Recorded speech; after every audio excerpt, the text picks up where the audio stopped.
အားလုံးပဲမင်္ဂလာပါခုဒီနေ့ကျွန်တော်ဖတ်ပြပေးမှာကတော့ကျန်းမာရေးနဲ့ဆိုင်တဲ့စာရိုးလေးပဲဖြစ်ပါတယ်ဒေါက်တာခင်မိုးဘိုးရေးသားထားတဲ့ကျန်းမာရေးနဲ့ဆိုင်တဲ့စာရိုးလေးပဲဖြစ်ပါတယ်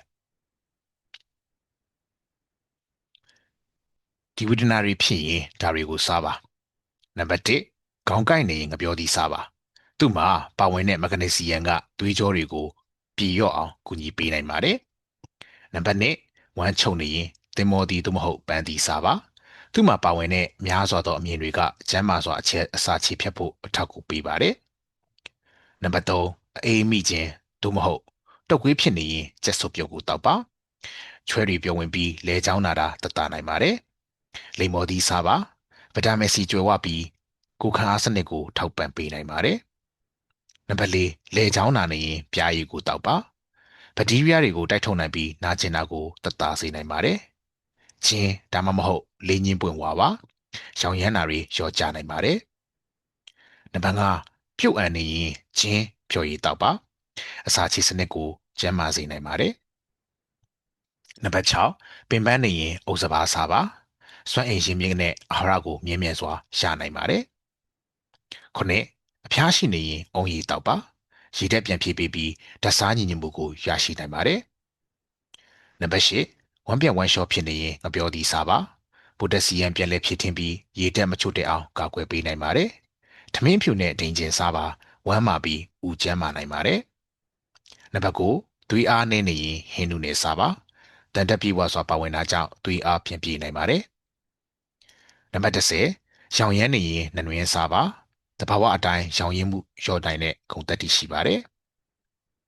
နံပါတ်17ရင်ပူနာဖြစ်နေတာမျိုးစားခြင်းပြန်ဖြစ်နေတာမျိုးဖြစ်ရင်တခွားသီးမစားပါနဲ့အစာရင်အက်ဆစ်လျော့နေနိုင်ပါတယ်ဘိုင်းအောင်နေရင်ငပြောသီးကိုစားပါအစာချေမှုကိုကူညီပေးနိုင်ပြီးနာကျင်နာသက်သာစေနိုင်ပါတယ်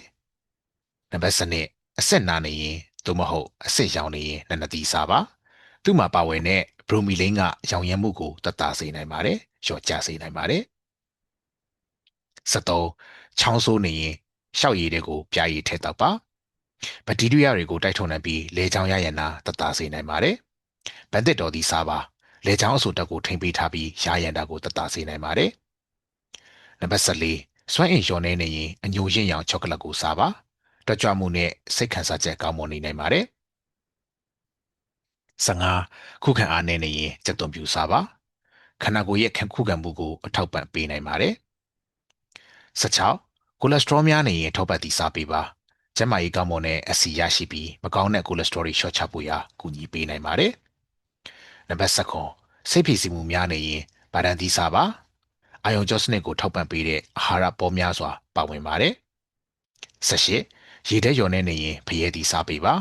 ရေဓာတ်ဖြည့်ပြီးလန်းဆန်းနိုင်ပါတယ်19အိတ်မပြောရင်ချယ်ရီသီးစားပါ